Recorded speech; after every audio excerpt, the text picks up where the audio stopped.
પહેલા તો આજે સમાજમાં દાન છે એ વિડીયો મારો જોઈ લ્યો। 28 फरवरी 2025 शुक्रवार गुजरात के अहमदाबाद शहर में किसी ठाकुर परिवार ने अपनी वडिलोपार्जित मिल्कत में से करीब 28 करोड़ की जमीन अर्पण कर दी और ठाकुर समाज को मिला इतिहास का सबसे बड़ा दान। वहीं पर ढेरों इन्फ्लुएंसर्स ने अपनी खुशी और विचार जताए।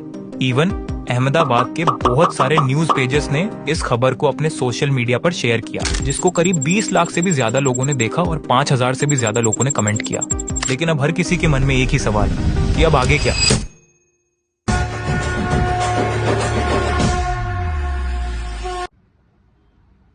હું ગુજરાત કોળી ઠાકોર સેના પ્રમુખ જયેશ ઠાકોર।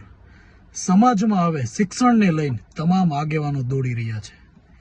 હવે લોકો સમાજમાં દાન પણ કરી રહ્યા છે, કારણ કે સમાજમાં શિક્ષણ હવે લઈ આવું છે।